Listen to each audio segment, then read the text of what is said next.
안녕하세요. 법대로 내 맘대로 박찬계 법무사입니다. 오늘 제목은 허위사실 카카오톡 전송 업무방해 제1가입니다. 부동산 중개사무소가 워낙 많고 경쟁이 치열합니다.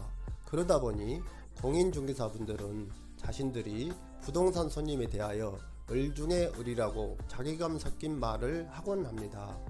부동산 중개업이 3D 업종이라고도 합니다. 알고 지내는 공인중개사가 저의 사무실을 찾아와 하소연했습니다. 이삿날이 한 달도 남지 않은 손님이 찾아와 전셋집을 구해달라고 하여 간신히 이삿날에 맞는 집을 구했다. 계약서를 당장 쓸 수 없는 상황이라 중개사가 미리 받아놓은 집주인의 계좌로 300만원을 가계약금조로 입금하도록 했다. 입금 후 알아보니 다른 중개사 사무소에서 이미 다른 사람이 그 집주인과 전세 계약을 한 상태였다. 이 손님은 중개사로부터 이러한 사실을 듣고 납득하면서 집주인으로부터 300만원을 돌려받았다. 그 후 며칠이 지났다. 먼저의 그 손님이 중개사무소에 찾아와 이사 날짜에 딱 맞는다고 하여 가계약금 300만원을 입금까지 했는데 중개사가 미리 꼼꼼히 알아서 중개를 하지 않아서 손해가 발생했다. 다른 집을 구했는데 이삿날 맞지 않는다. 가재도구 창고 보관료와 가족의 숙박비, 기타 손해비로 450만원을 달라. 그렇지 않으면 맘카페, 인터넷과 SNS에 올려 중개업을 못하도록 하겠다는 내용이었습니다. 이 공인중개사는 얼마라도 돈을 줘야 할지 그냥 인터넷 등에 올리든 말든 내버려 둘지 걱정이다. 그런데 인터넷 등에 올리면 영업에 지장이 있을 것 같아 걱정이다 라고 했습니다. 공인중개사들은 사실에 맞든 틀리든 인터넷이나 SNS 등에 자신의 사무소에 대한 비난이나 비판의 글이 유포되는 것을 매우 두려워합니다. 영업에 막대한 지장을 주기 때문입니다. 이러한 두려움을 알고 이용하려는 질 나쁜 손님인 것입니다. 사실관계가 이렇다면 부동산 중개 행위에 있어서 이 공인중개사에게 금전적으로 손해를 배상할 만한 과실이 있지 않은 것으로 판단되었습니다. 이에 저는 절대 굴하지 말고 당당히 맞서라고 했습니다. 만일 허위사실을 인터넷 등에 올려 유포하면 업무방해죄와 명예훼손죄로 고소하면 되고, 있는 그대로의 사실을 인터넷 등에 올려 유포하면 명예훼손죄로 고소하면 된다고 조언했습니다.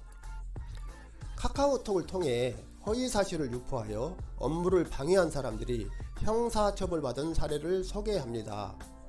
나 카톡씨는 2020년 2월 19일 오전 9시경 회사에서 근무하는 중에 휴대전화 카카오톡 메신저를 통해 직장 동료인 최전송씨에게 구천지 그 할매 때문에 큰 병원 문 닫았다.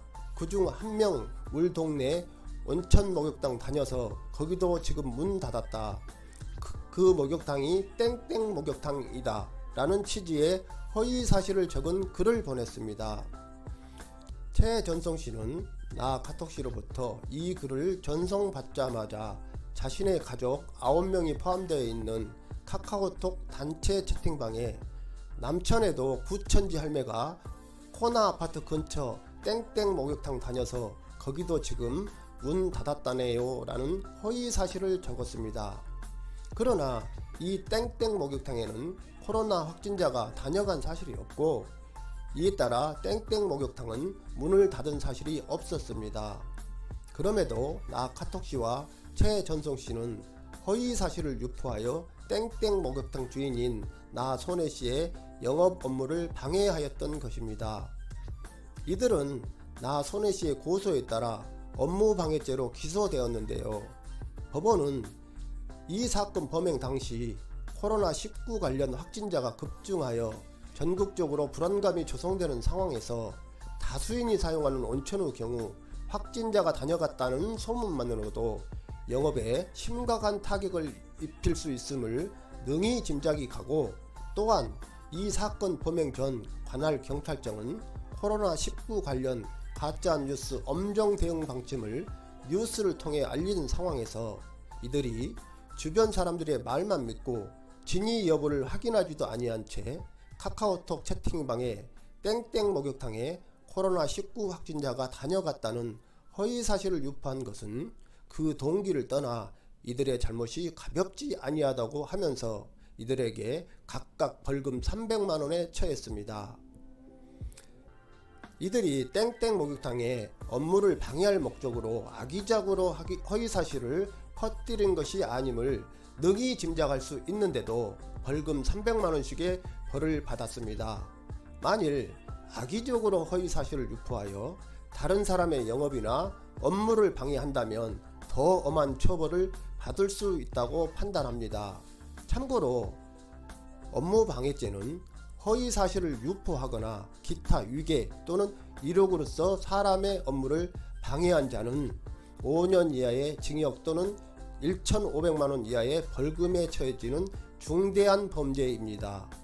오늘은 여기까지입니다. 감사합니다.